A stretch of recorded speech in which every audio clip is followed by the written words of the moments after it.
And that's why CM Punk's like a legend, because he just speaks his mind, and he kind of like blurred the lines between fake soap opera and like real life drama.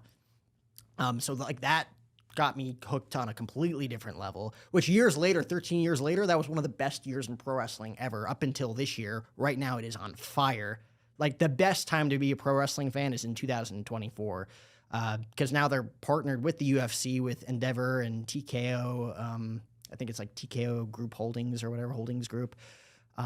Just a ton of revenue coming in for both WWE and UFC. I think they're putting on like multiple event weekends where like a UFC pay-per-view is going to be on a Saturday, WWE pay-per-view on a Sunday in the same city. So like they're putting those things together. But pro wrestling is my jam, man. Like I love just the storytelling aspect and all like the drama that comes with it. Who are your top 5 pro wrestlers of all time? Top 5 pro wrestlers of all time got to be Stone Cold Steve Austin, CM Punk, Chris Jericho, who's actually like my number one aspiring guest on the podcast. The reason I started the podcast at 17 was because of the guy named Chris Jericho. Stone Cold Steve Austin, CM Punk, Chris Jericho, Bray Wyatt, who unfortunately passed away last year. He was only 38. He was like the Stephen King of WWE. He was just an unbelievably charismatic and creative mind, and he just threw up everything that was in his brain into his characters. Like he had this like very like cult leader type character where like everybody kind of looked like they were in Duck Dynasty. He had like the giant beard, dreadlocks, kind of talked very like, it was kind of cool, but also kind of like creepy.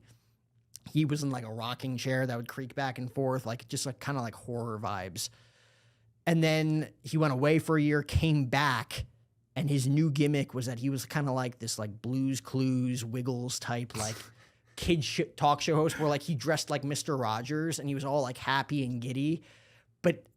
And they did like these vignettes, like these videos of him in what they called the Firefly Funhouse, where he had like all of these puppets with him. He was like a legit like Mr. Rogers type talk show host.